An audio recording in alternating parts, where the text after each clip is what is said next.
Welcome back, beautiful.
Ladies and gentlemen, the President of the United States.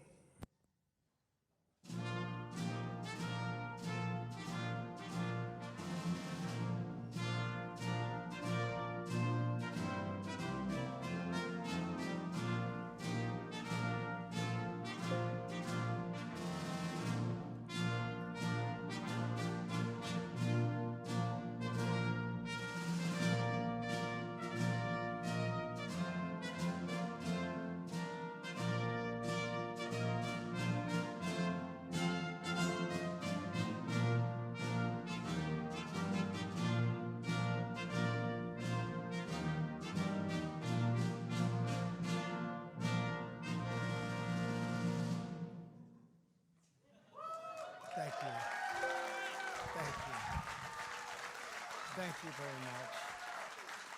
Thank you. Please sit down.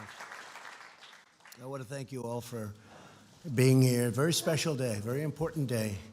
Many of you are friends, and many of you are friends that I don't know what you look like, but I know what you sound like, which I guess is probably more important, right? But I want to thank you, and it's a terrific day to be together. And if you look, you're at a very famous place. We all worked very hard, and I don't know if you call it influence, I don't know if you call it power, but whatever it is, we're in the White House. And we're going to stay in the White House, and we're going to get our agenda done and completed beautifully. How are you? So I'm thrilled to welcome you here, and we're all working very hard. And I don't know if you know, but we just hit 27,000 on the Dow. That's the highest in history. We're up a couple of hundred points today. The highest in history for those of you that like the stock market, but the stock market means jobs. I view it as jobs. And I view it as 401ks. A lot of people say, oh, the rich people are getting rich. But if you look at the numbers, the greatest impact proportionately is blue-collar workers in what's happened, in this miracle that's happening. And people with 401ks, they're up 72% and 67%. And the wife or the husband, whoever's responsible, the other one says, you're a genius, you're a great financial investor. Darling, you're up 77% this year. So a lot of good things happen. A lot of people are happy, and I think really everybody's happy. Some people just aren't willing to admit it. Does that make sense? So this is a historic day. Never before have so many online journalists and influencers, and that's exactly what you are. You're journalists and you're influencers, come together in this building to discuss the future of social media. Each of you is fulfilling a vital role in our nation. You're challenging the media gatekeepers and the corporate censors to bring the facts straight to the American people, and that's what you're doing. You're going right to the people. Possibly we wouldn't be here right now. I asked somebody, what do you think I'd do without social media? Would I be here? Because I said, I think so. But they weren't so sure. I have to say that, you know that. I'm not sure I believe that, but I have to say it. But you communicate directly with our citizens without having to go through the fake news filter. It's very simple. Together you reach more people than any television broadcast network by far, not even close. We're delighted to be joined at this summit by someone you know very well, our senior advisor for digital strategy and somebody that's been working for me for a long time, for many years, Dan Scavino. Where's Dan? Stand up there. Come on.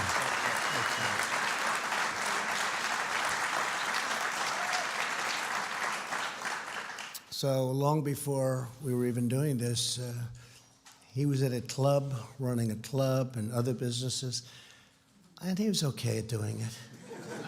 Not the greatest. I wouldn't say the greatest, but you know what he was great at? He was always looking at his computer screen. I said, that guy's incredible. So right at the beginning, I said, that's the man. And there was nobody better at that. And I think Hillary had 28 people, and I had Dan. Right? Sure.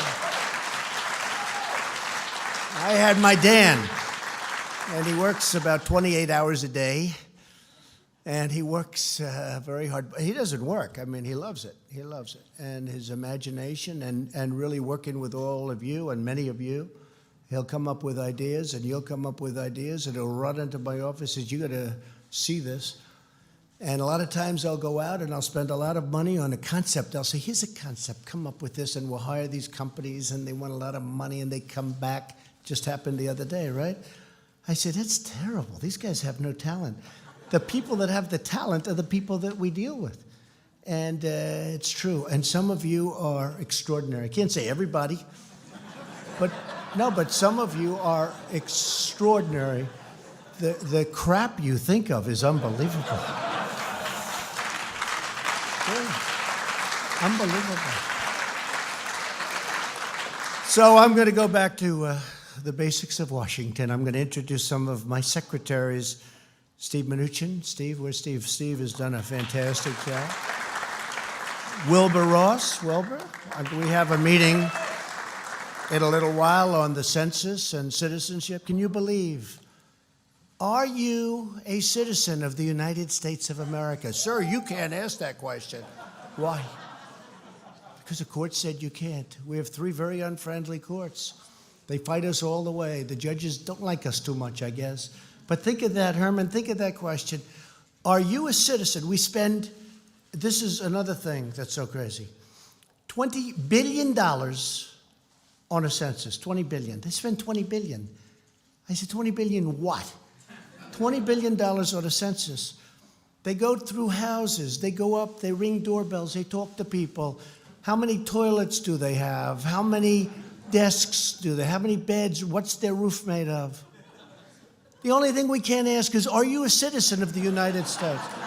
No, is it the craziest thing? 20 billion. Pretty amazing. Pretty amazing, Charlie. Also, David Bernhardt, great job you're doing. Interiors. The largest landlord in the United States. When my friends tell me how big they are, they just bought another building. Big deal, Kevin, right? They bought another building. Then I look at David Bernhardt. He controls half of the United States. Department of Interiors, a lot of land, a lot of beautiful land that we're taking good care of, David, right? Acting Director Russ Vaught. Russ, thank you. Great job. We're working on our budget. Along with some of the great members of Congress and a wonderful friend of mine who's my leader, right? He's my leader. I tell him that to his face because it makes him feel good. I don't know if I believe that, Marcia. But Kevin, stand up, Kevin. Kevin McCarthy, everybody. Senator Marcia Blackburn of the great state of Tennessee. We campaigned together.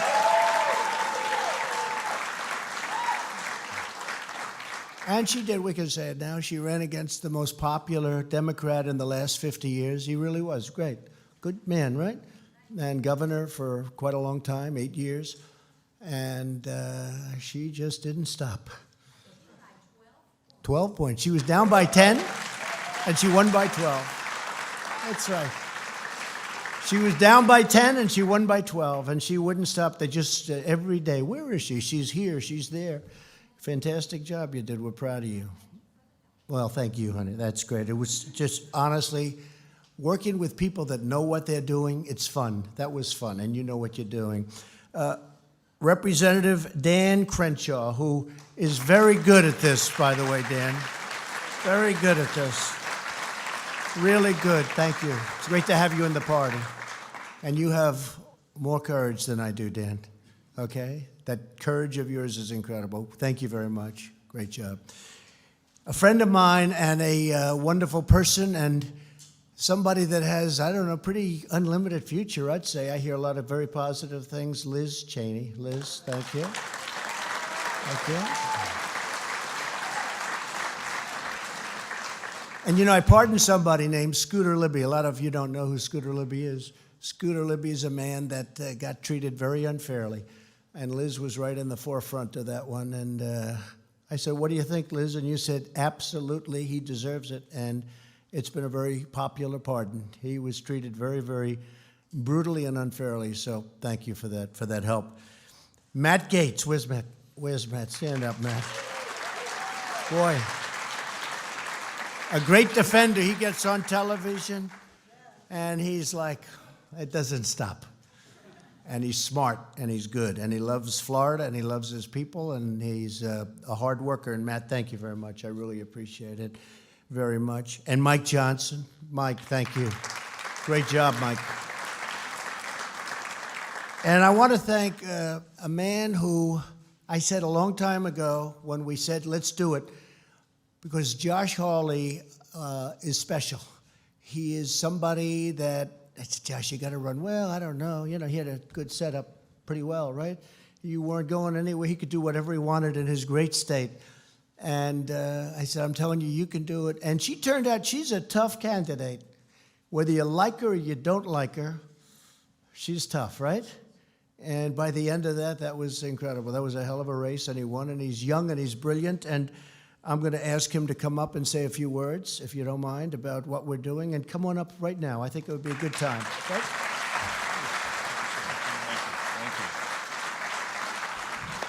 Well, first of all, can we just give another round of applause to the President of the United States for his leadership on this issue? You know, the media says, the establishment media, the fake media, they say, oh, there's no censorship in social media. That's all made up. That's all fake. You and I know that that's not true. You and I know the truth is that the social media giants would love to shut us down. They would love to shut us up. They would love to shut him up more than anything else, and we can't let them. And that's why we need to step up now, and I think we need to say to them, here's the deal. Google, Facebook, Twitter, they've gotten these special deals from government. They've gotten a special giveaway from government. They're treated unlike anybody else. If they want to keep their special deal, here's the bargain. They have to quit discriminating against conservatives. You agree with that? No more. No more discrimination. It's that simple. That's all we're asking for. They ought to abide by the same principles of free speech and the First Amendment that this country embraces, that we love and call our own. And I don't think it's too much to ask for these huge tech platforms who've gotten rich off of our information, right? Off of our data, off of everything we've given them. They've gotten rich off of it. They've gotten rich off their special privileges from government. They want to keep those. They shouldn't discriminate. They shouldn't censor. They shouldn't shut us down. I want to thank the President again for his incredible leadership. Thank you for allowing me to be here. Thank you, Mr. President, for all that you do.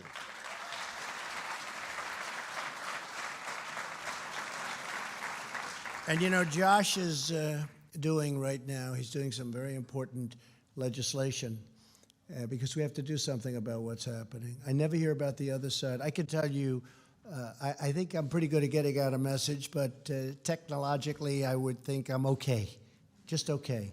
But I'll tell you, a lot of bad things are happening. I have people come up to me, sir, we want to follow you. They don't let us on. And it was so different than it was even 6, 7 months ago. I was picking up unbelievable amounts of people. And I'm hotter now than I was then, okay? Because, you know, you also cool off, right?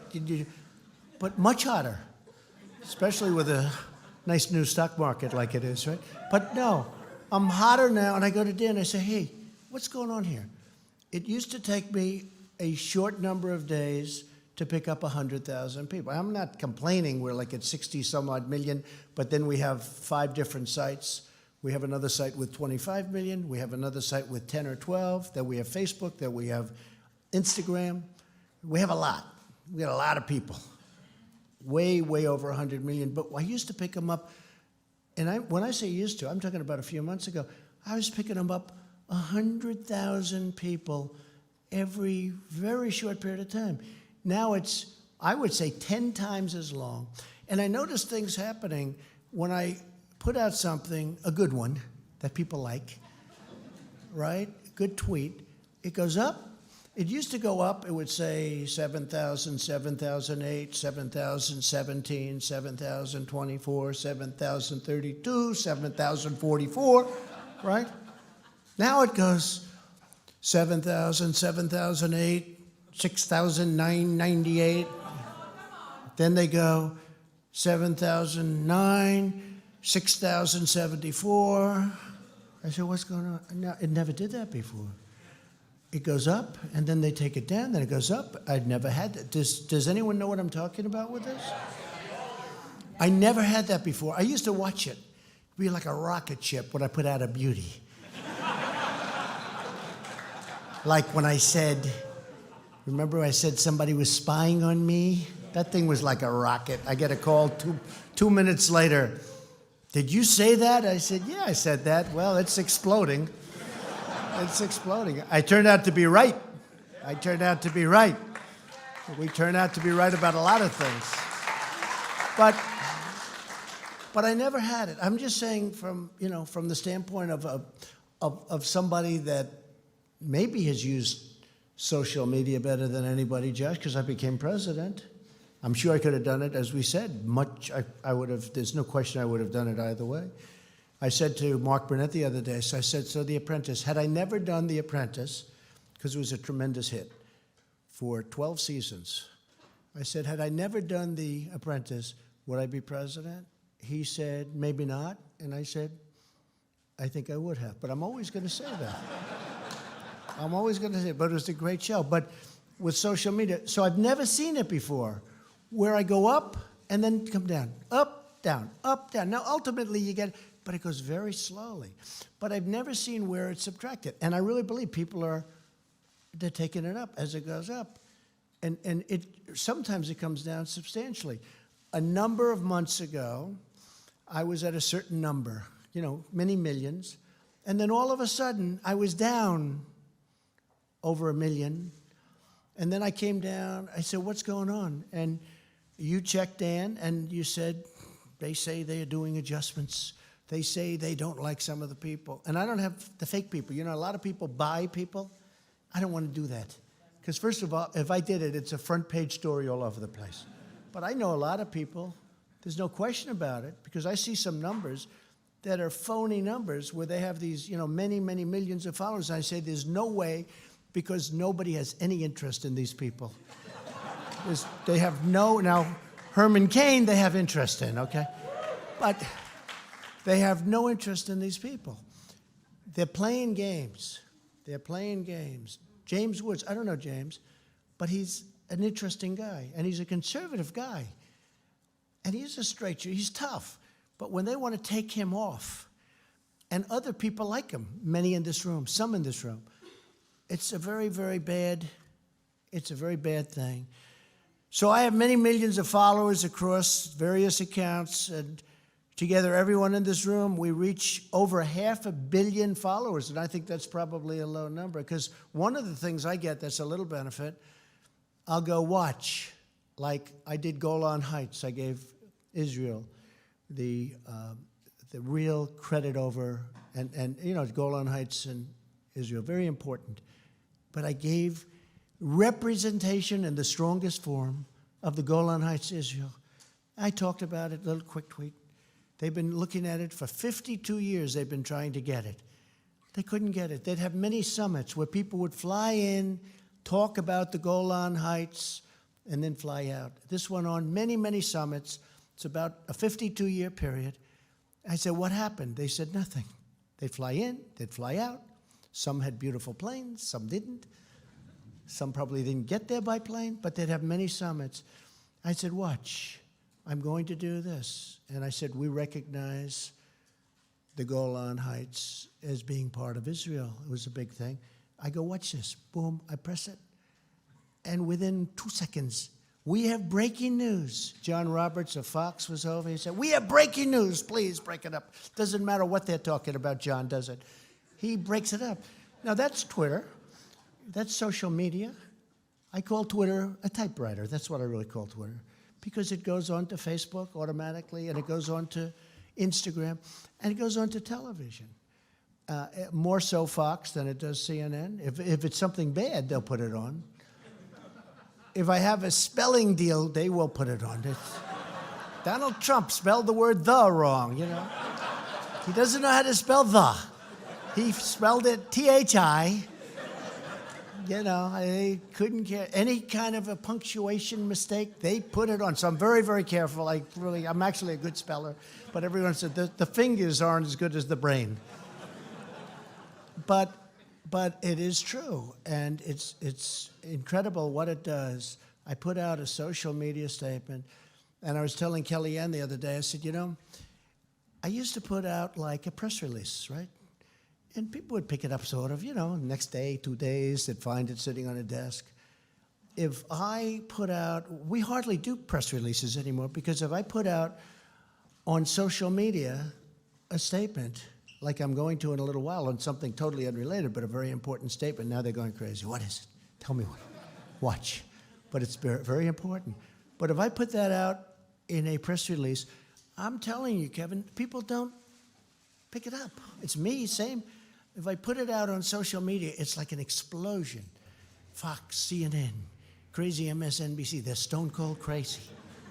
I made them a lot of money with The Apprentice, and I gave them a top show when they were dying on NBC. But they don't like me too much. They wanted a big extension. They used Arnold Schwarzenegger instead. Big movie star. You know what? He died. He died. I was there 12 years, 14 seasons, and then they pick a movie actor and he dies on us. You know, I owned that with Mark Burnett and some people, and they said, would you rather have him had been like this tremendous, massive success, you own it so you benefit financially, or would you rather have him die so that you say you did it for 14 seasons, 12 years? I said, I think I'd rather have him die at it. That means you don't need the money. I'd rather have him die at it. Anyway, but with amazing creativity and determination, you're bypassing the corrupt establishment, and it is corrupt, and you're bypassing the very, very corrupt media, which not all of it is, but much of it is, far greater percentages than anyone would understand. As the cameras start to go off, there go the red lights, look, boom. I can always tell. I can always tell, like when I talk about, and I'll be in the stadium, the red lights will roll on, everyone's got, and then we start talking about like the media, how dishonest it is, how corrupt it is, how fake it is, and you see lights going off. The lights immediately go off, and usually they don't come back. They said, this guy's impossible. But I want to just say, because you people have a lot of courage, to each and every one of you, I say thank you very much. On behalf of a nation, thank you very much. It's very important what you're doing. You're getting, in many cases, the honest word out. Not in all cases, but in many cases. When historians look back at this time, they will see that many of the biggest news stories of our era were totally ignored. I can tell you that I deal with the media, and the spin they put on it, or sometimes they'll leave it out, and then if there's something slightly negative, they'll make it, headline news. They'll put it down as headline news. Or even covered up by the media. They were broken up by citizens, and you'll take a look at what's happening, and you see stories that should be phenomenal, big, beautiful stories, and it turns out that they don't get covered. We did something yesterday on kidney and kidney dialysis, and there's a tremendous number of people with problems with kidneys. And it was Secretary Azar. It was a big, big, important thing. Got very little coverage. Very positive. What we did is such a great thing. I don't care. We don't have to get it's good for our nation. It's good for people to read about it and see the strides that we've made and what we're doing. But that doesn't get covered, and it should get covered. And it doesn't get covered for a reason, because they don't want to give that to a conservative. They don't want to let that happen. Now, if somebody else were in this position, such as the previous administration, they'd make that headline news all over the place, what we did yesterday. But when we're doing it, they give very little credit to that. But anything bad that happens, I always say they can take bad and make it horrible. They can take a good story and make it sort of bad.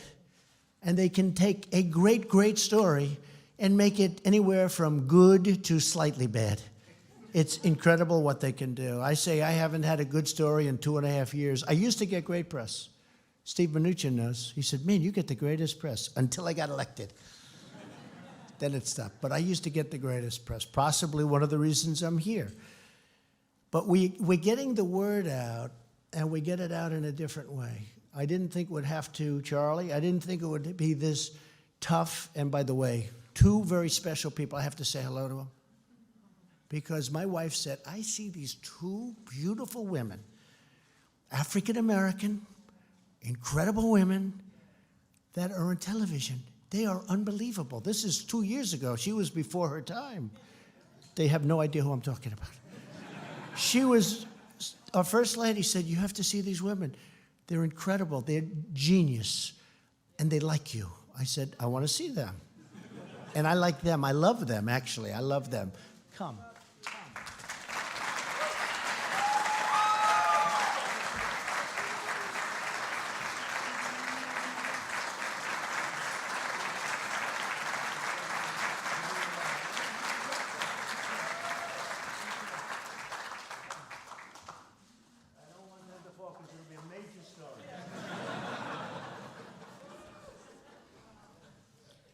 So when the historians look back, they're going to see something very important took place right here before today. It took place, it started taking place a number of years ago. and it's something that nobody ever thought would happen. Free speech is a bedrock of American life. Our constitutional rights must be fiercely protected.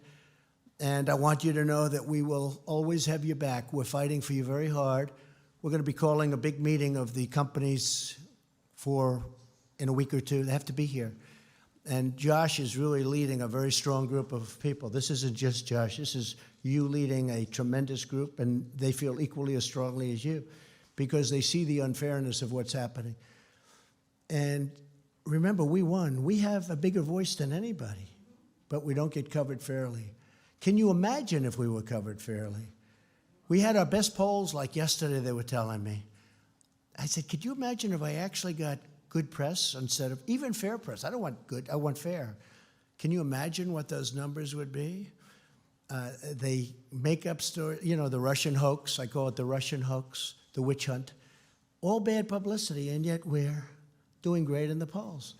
So people understand that the public is very smart, but we're getting the word out about so many things, not just that, about so many things. And maybe the most important thing about how great our country's doing. Jobs now, more people working today than ever in the history of our country. Ever in the history of our country, think of that. Unemployment are the best numbers in 51 years. For African American, the best numbers in our history, Herman, right?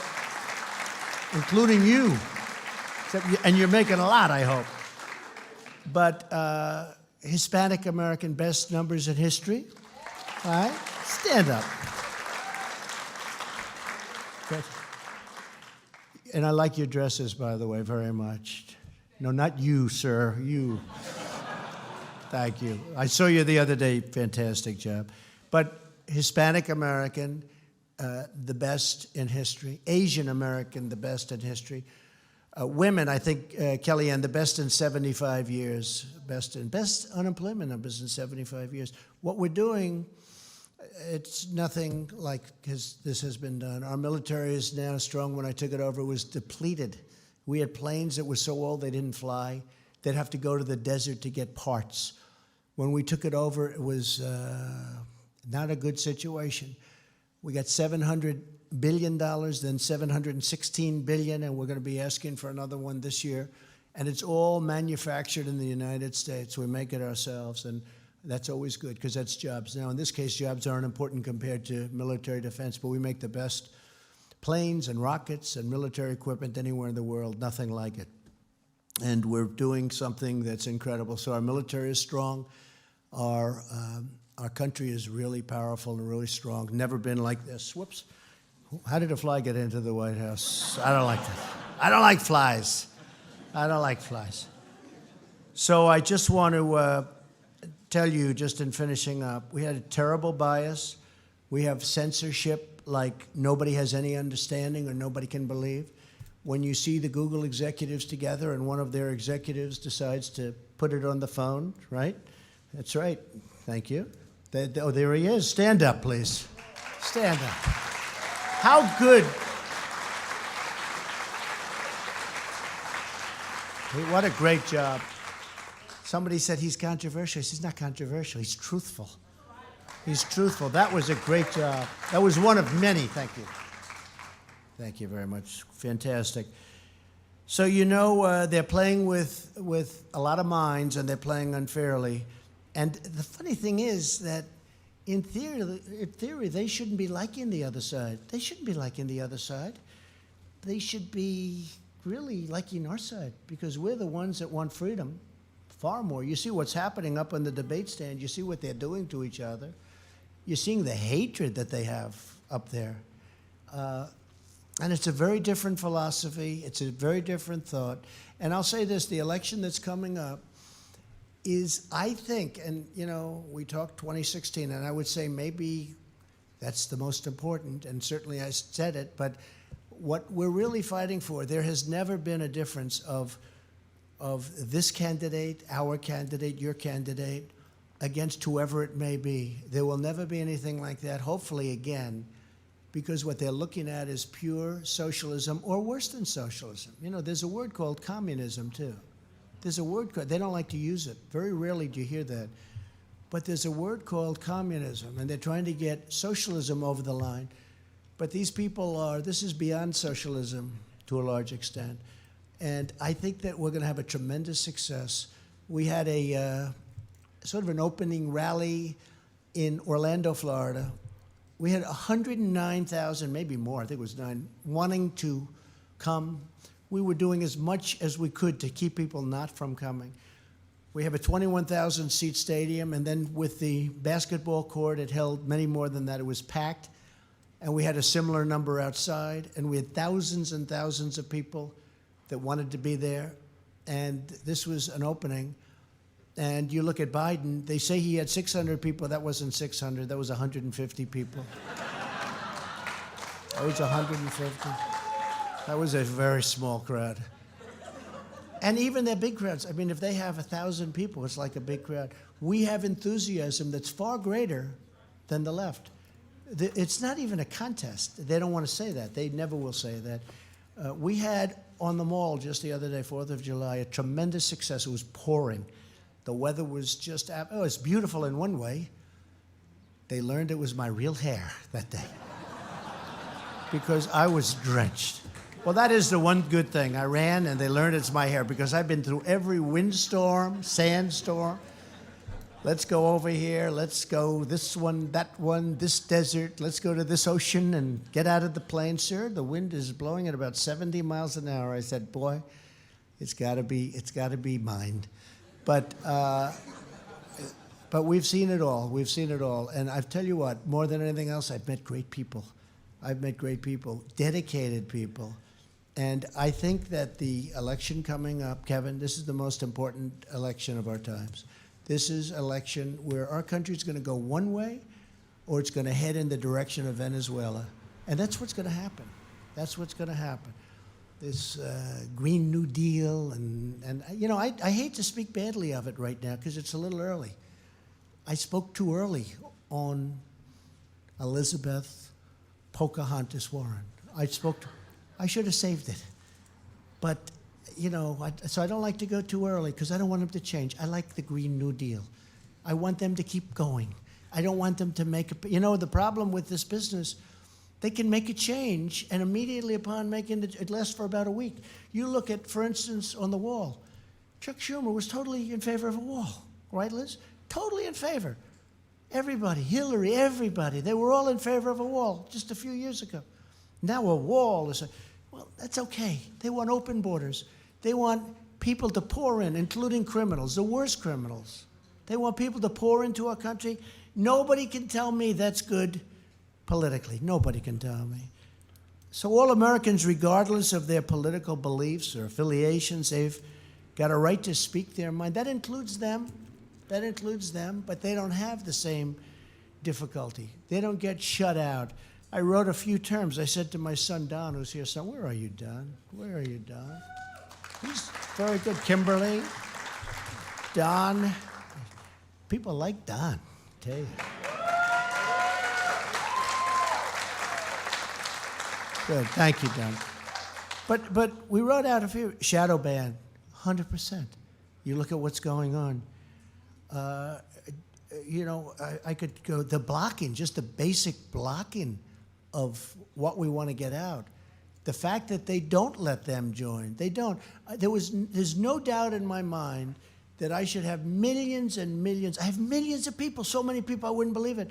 But I know that we've been blocked. People come up to me and they say, sir, I can't get you, I can't follow you. They make it impossible. These are people that are really good at what they do. They say they make it absolutely impossible. And, you know, we can't have it. We're not going to let it happen. Josh, we're not going to let it happen.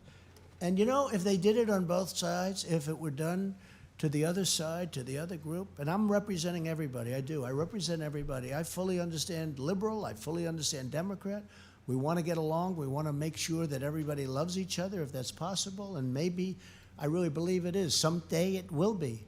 I for a while, have said that the thing that's going to bring us together is great success. Now we have tremendous success, greater than we've ever had before. I mean, our country picked up trillions of dollars in value and worth. China's gone down trillions of dollars. The tariffs have hurt them. I don't want to hurt them. but I want them to give us a fair playing field.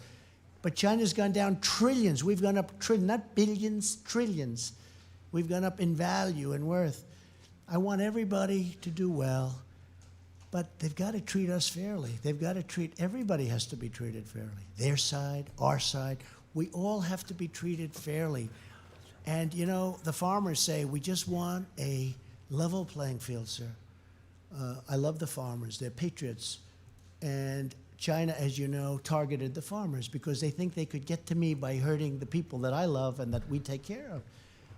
And had no impact. I would watch, even on networks that don't exactly like me, and I'd watch as they interview farmers, and they'd have 10 or 12 people sitting around. They'd say, we don't care, the president's right, we've been ripped off for many years, somebody had to do this. China made, over the last 10 years, hundreds of billions of dollars. You could say $400 to $500 billion a year. That's not sustainable. We built China. And you know what? They've done a great job. I don't blame them.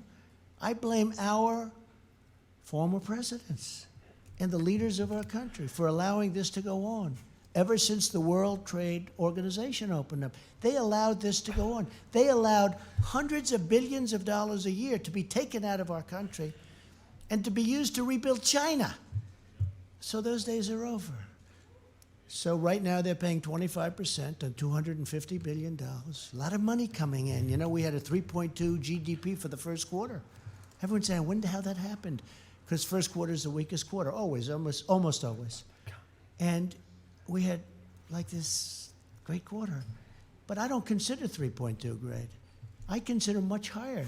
And frankly, if we had lower interest rates, you know, we're forced to pay more money than other countries because we have a rate that's high. We have somebody that likes raising rates. Now, I think he's maybe going to change, but we'll find out. But if we had lower, we'd have another 10,000 points. We just set a record. You know, I'm a very greedy person. We just set a record, 27,000. I said we could be 10,000 points higher. We could be 10,000 because there's no inflation. Big thing is inflation. There's no inflation. But we're doing so well. We're going to keep it that way. So I just want to introduce, because a person that I've admired for a long time, who's a great lawyer, Harmeet Dhillon, and she's one of the leading First Amendment lawyers in our country. And Harmeet, could you come up, just say a few words, please? Thank you.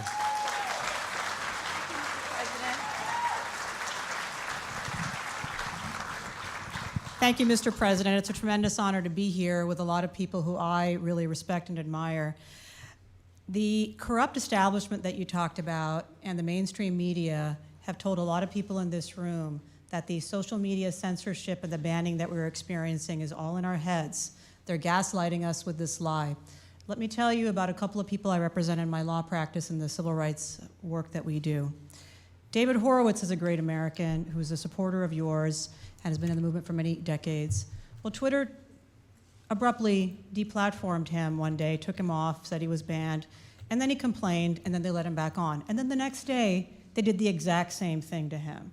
That's not an accident. James Damore is another great American who I represent.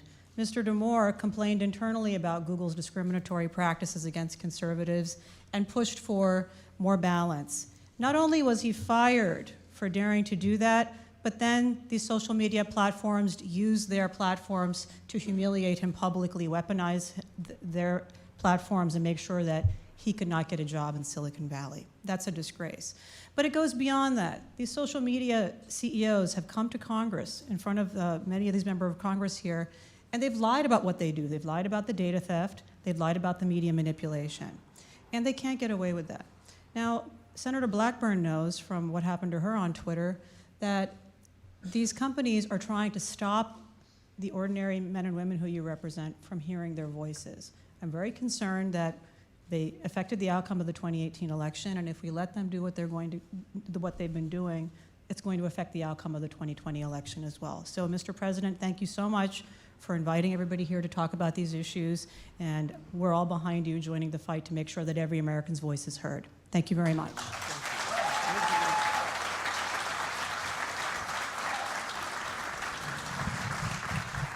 And what Harmeet said is so true. I mean, it's really incredible. You know, I've watched some of these scenes that have been taped and gotten through, talented people, by the way, but gotten through and gotten to the public, where you see the hatred of our party, of our people, of our voice.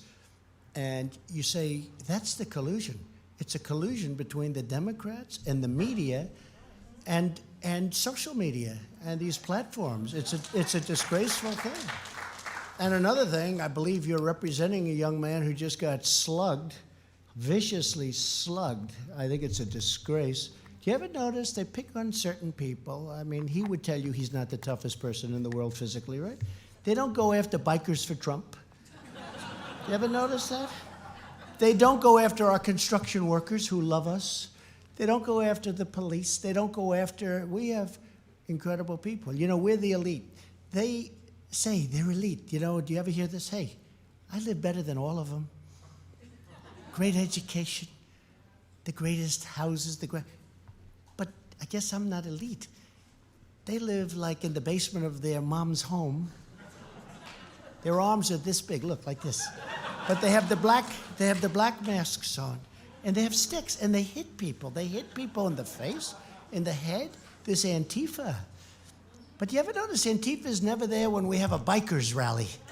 They're never there when the construction workers and the unions are honoring the president. They're never around. They're always there when you have a single guy protesting in front of a school. And as you probably know, I think all of you know, we did something very serious. I signed an executive order recently. We're taking money away from those schools. We're going to, you know, we give them billions and billions of dollars, and they don't allow free speech. And we don't want anything special, but we want free speech. We're also joined by someone affected by this troubling bias very, very much, and president of Live Action, and somebody I've watched really with great admiration. Lila, please come up. Lila Rose. Thank you.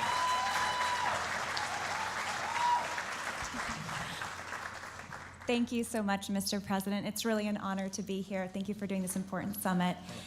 I represent Live Action. I'm the founder and president, and we are a pro-life organization which reaches millions of people every week with the truth about abortion and human dignity.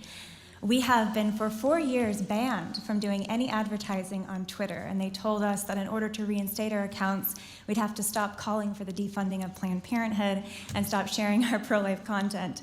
Meanwhile, Planned Parenthood and other abortion groups continue to advertise. Last month, we were permanently suspended from Pinterest, and they accused us of spreading conspiracy theories and misinformation with our pro-life content with no evidence. And then news media groups picked up the narrative and spread it around. Meanwhile, abortion groups, including abortion clinics, post freely on Pinterest.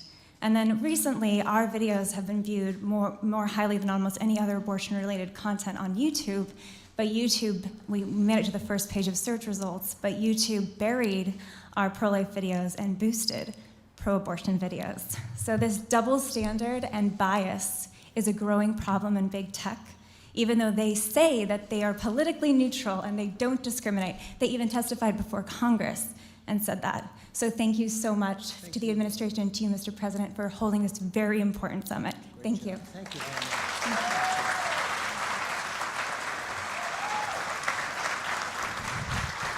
So one of the advantages of being president is when you ask for a meeting, you get it, generally. I don't know, I can't think of too many I haven't gotten. And you say, I'd like to see you in the Oval Office, or you have somebody call Oval Office. I've been with all of these people at the highest level, one-on-one, just recently with Google, just recently with Twitter, the top, all right? And you talk to them and you swear they're like your best friend.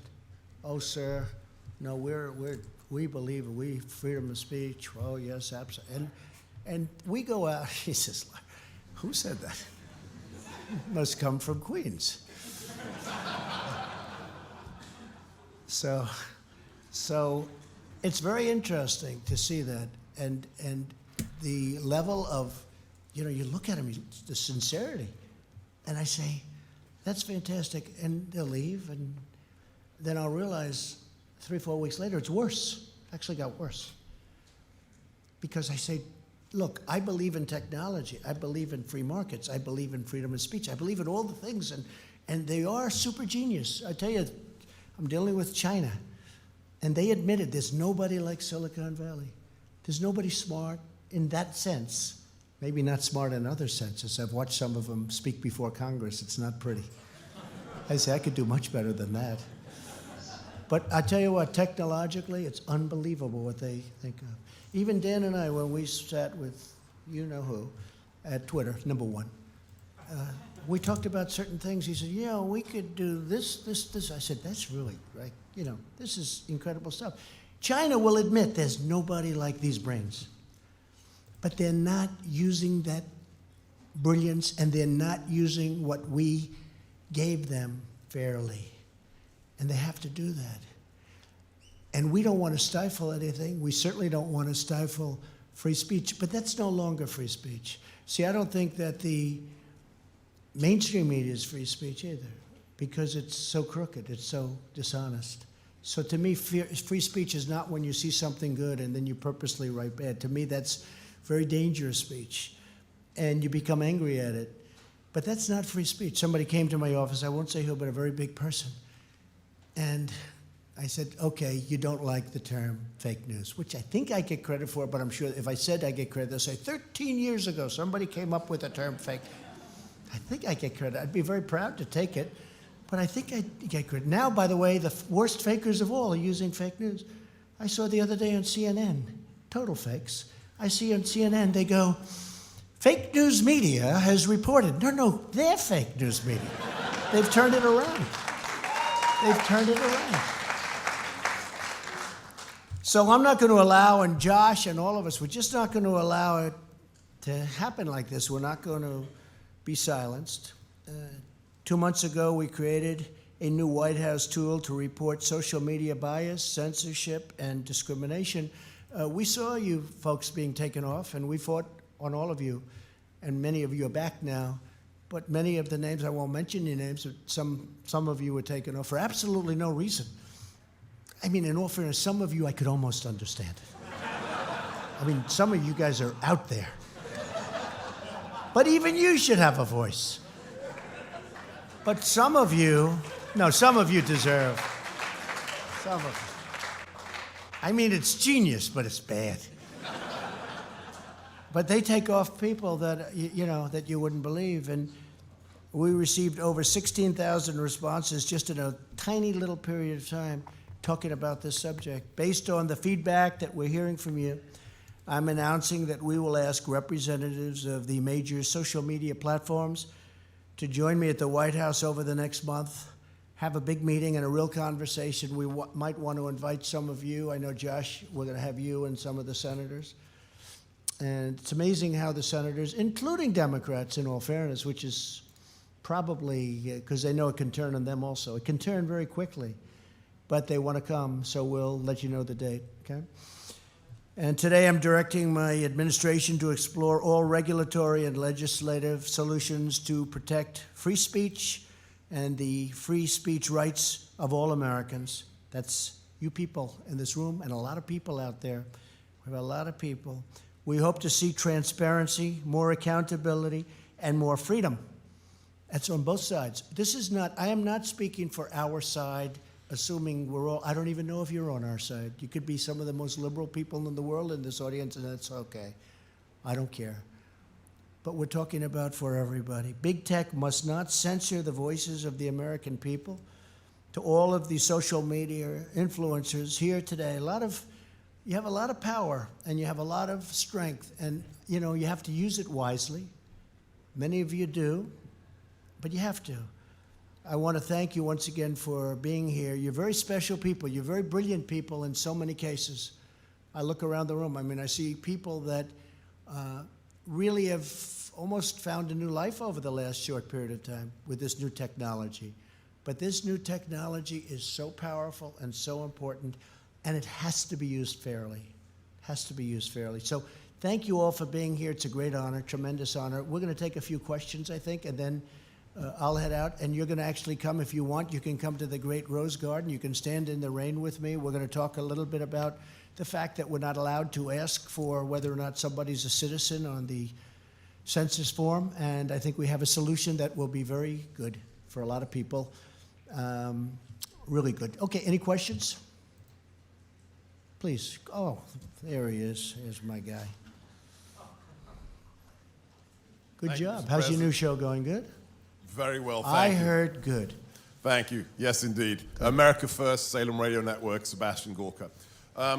We have 500 million people that we can access with you as well, and we thank you for the role that you've played Thank you. in making sure that they try and stop That's throttling okay, don't- us. Fake news. They're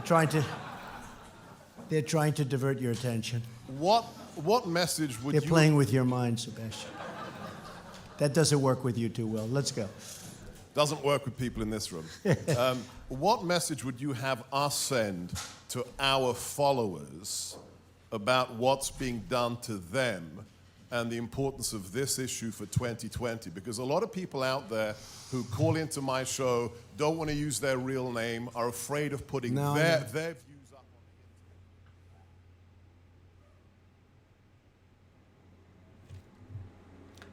I think they just cut it. Did they just cut the live stream as Sebastian Gorka was talking? That's odd and very weird that that just happened right now.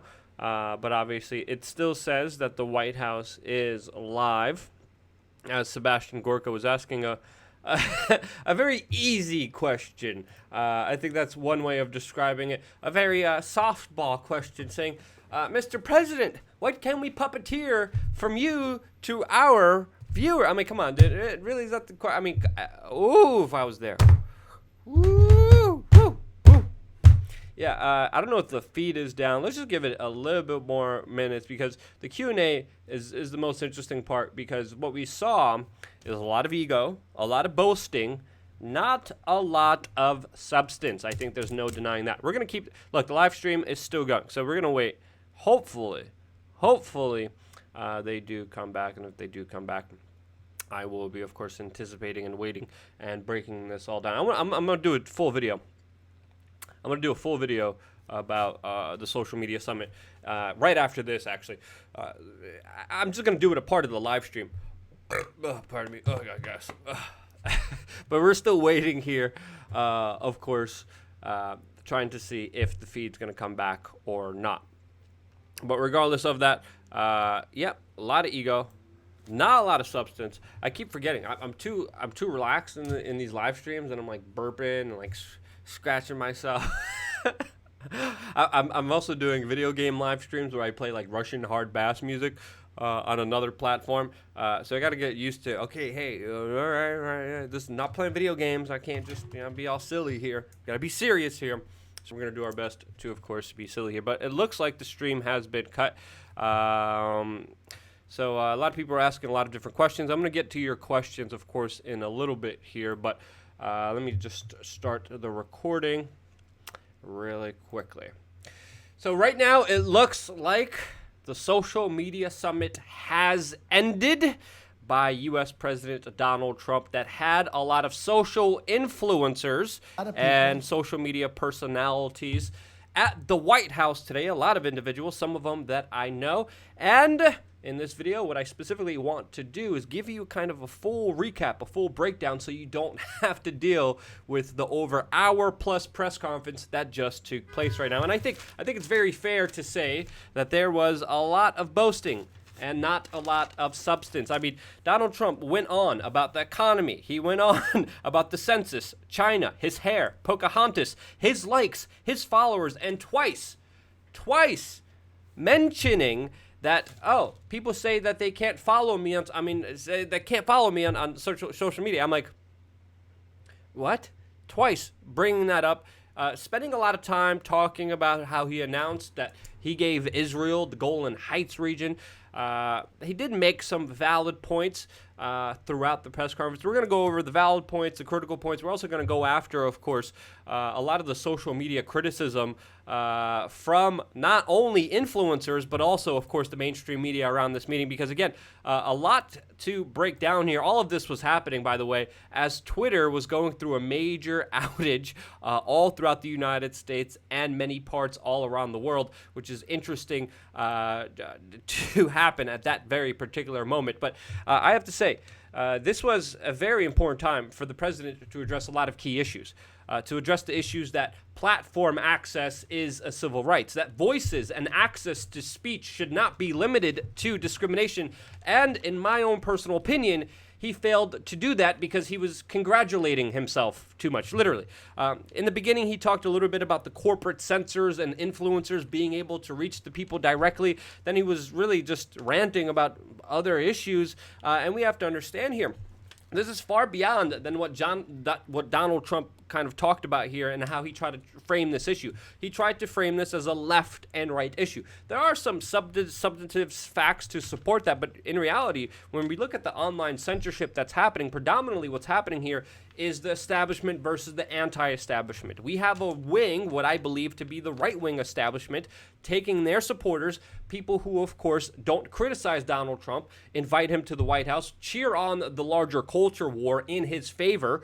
Rarely ever do they say anything against the U.S. president there as kind of figureheads, and to sit down and pretty much hear him boast about himself.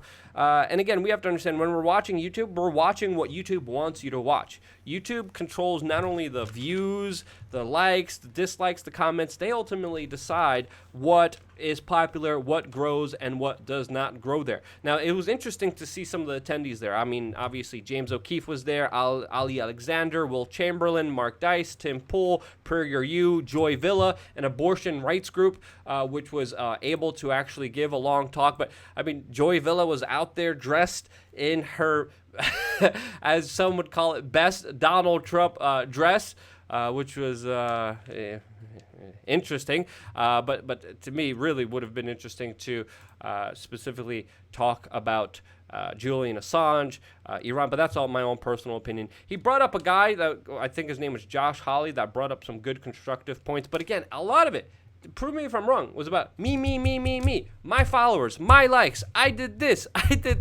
and really the only real time that he did bring up some legitimate issues is when he was literally forced to read off of a script, which shows you the kind of mentality that Donald Trump is in, concentrating more on his ego than, of course, this extremely important issue ahead of us. Free speech online is a critical issue that will determine not only future elections, but the future of this country, the future of free speech, the future of us to be able to discuss ideas openly without fear of repercussion, which is not what we have right now because of big online tech censorship. But of course, in my opinion, Donald Trump failed to deliver that very important mark. Again, if I'm wrong, tell me why. He did bring up Diamond and Silk, bringing up the fact that they're African American, that he loves them and they love him. And I'm like, okay, we saw you do this. I saw a lot of his talking points that he brought up throughout many of his speeches, just repeated again and again. He was even talking about how he's the elite and how he's better than all of them when he was kind of generalizingly criticizing Antifa on the mainstream media. Now the criticism on mainstream media, a lot of it was from his script, and he did admit, yes, censorship is rampant. That CNN is fake news. Yeah, sure. But again, painting this as a very divisive left-right way. He did announce that in 2 weeks, he will be calling a lot of the figureheads of the social media companies to the White House. He did announce that there was a reporting tool that the White House had that was watching and databasing what people have been alleging to be censorship, and that he is, of course, selecting a lot of his officials to create a board to deal with this problem. Now, what they will do, well, we don't know. It's very hard to tell since this is a very big problem that we're dealing with. But obviously, the way that Google and Facebook and all these other big tech monopolies operate is outside of the law. They're playing on this little gray zone that is neither public nor private utilities, and it needs to be cleared up because clearly they are abusing that gray zone and only empowering themselves. Now, this is my criticism of this social media summit, which does deserve some serious criticism. The mainstream media is offering kind of more hyperbolic, sensational criticism that's absolutely stupid. Look at CNN, Oliver Darcy, the man, by the way, who has been crying to social media companies to censor speech, has been one of the major activists that has censored individuals because he doesn't like their speech, because he got offended by some speech, talked about how this was right-wing extremist trolls. They're not. You look at a lot of these individuals, they're not. I disagree with a lot of the individuals that were invited, but they're not right-wing extremists. A lot of them are milquetoast. A lot of them are on the fence. A lot of them are very soft-handed. A lot of them aren't extremists or trolls. A lot of these individuals have more of a viewership than CNN themselves. And to me, him talking about validating fringe political allies, no, that's not what happened there. Trump was really just talking about himself. But anyway, this is not as alarming and dangerous as the mainstream media would have you believing it is. Again, look at this headline: Trump invites right-wing extremists to White House. No, that's not the case at all. You're just being hyperbolic and sensational and fear-mongering and using rage-click tactics because you're failing media industry that has been bleeding ratings, bleeding viewers, losing your audience since the Trump collusion narrative came out to be wrong, which we were calling out for a very long time. But again, look at MSNBC, American Idol for Trump meme masters. Come on. I mean, Joy Villa's cringy sometimes, but you can't. Come on, you're just being ridiculous here, MSNBC. And of course, this is a substantive argument here that needs to be understood is ridiculous. Look at the Daily Beast. Here's their headline: Trump social media summit mortifies White House, enrages far-right allies. Enrages? So you have MSNBC, CNN running one particular headline talking about how these are far-right extremists. You have the Daily Beast saying, no, the far-right people are mad that they weren't invited. And obviously, I haven't seen people like Laura Loomer. I haven't seen InfoWars. Individuals that I disagree with, I haven't seen them at this particular place. I see kind of middle of the road. Joy Villa's there.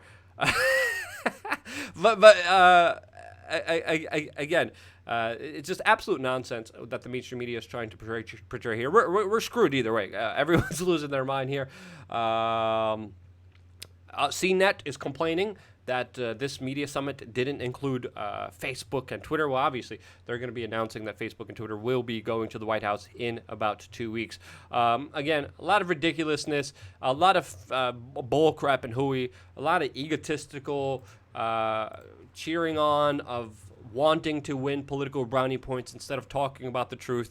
The truth of the matter here, this is not just a left-right issue. You could know that because, hey, look what happened to the Free Thought Project. Look what happened to anti-media. Look what's happening to us as an independent media organization. And again, people, these are institutions, including other institutions that I don't even have time to mention, that were censored, that were blocked, that were deleted from social media, that are not on the right wing. So stop trying to make this a left-right issue, since it's a power establishment issue versus, of course, anti-establishment issue. And to me, Trump and the people just trying to say this is purely only an attack on right-wingers is a little bit disingenuous.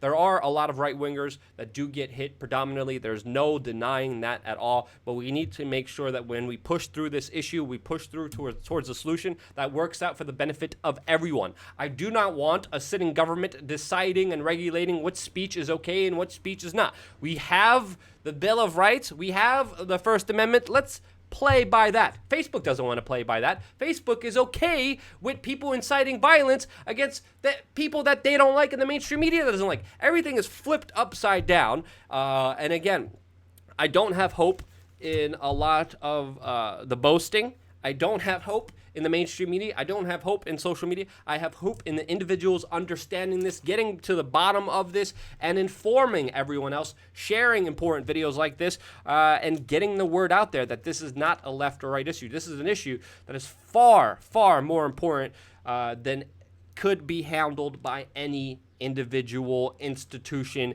any individual leader or person. So that's my own personal opinion on it. What do you think? Let me know, of course, in the comment section below. And again, this video would not be possible if it wasn't for you, your support, and your donations. And that's why I say, love you guys. Stay tuned for more here on wearechange.org. All right, just stop that recording. I think I'm going to just do a separate video on this and delete this kind of live stream, or maybe put it on the main channel. I don't know. This is the backup channel, by the way. So if you guys have any specific questions, feel free to ask us. Me. It's just me now. I doubt Luke eats babies. That's the comment section right now. That's that's happening. So yeah. That is happening right now. Let's see if they're still going on. No. Stream ended. Yeah, I wish they would have portrayed the question and answer segment. Very sad that they cut that off. Very sad that they cut that off. I really was curious what's... Hey, did they bring it back? We might want to invite some of you. I know, Josh, we're going to... Oh, no, they cut it off. It's a They great even honor, cut off tremendous Sebastian honor. Gorka. Wow. Okay. Interesting. All right, I think that's it. I think everyone's winding down. I want to thank everyone for watching. People are asking what happened to Jason. Me and Jason moved apart. It wasn't pleasant. It wasn't nice. I'm not happy about it. I don't want to start any drama. I don't want any fights. We have a bigger fight ahead of us, and I think that fight is more important. That fight is for free speech. That fight is for independent voices to be out there, and it's more important than personal differences. And again, I don't want to make this a big issue, but no, we will not be working with Jason any further. He's doing his own thing, and whatever he does is on him. But yeah, it happens. People don't always see things eye to eye, and that's okay. That's fine. But what else can you do about it? What else can you say about it?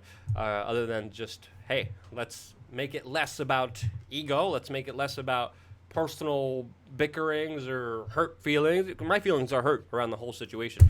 But let's make it less about hurt feelings, and let's concentrate more on, hey, I don't got time for this TMZ drama bullcrap. I want to get stuff done.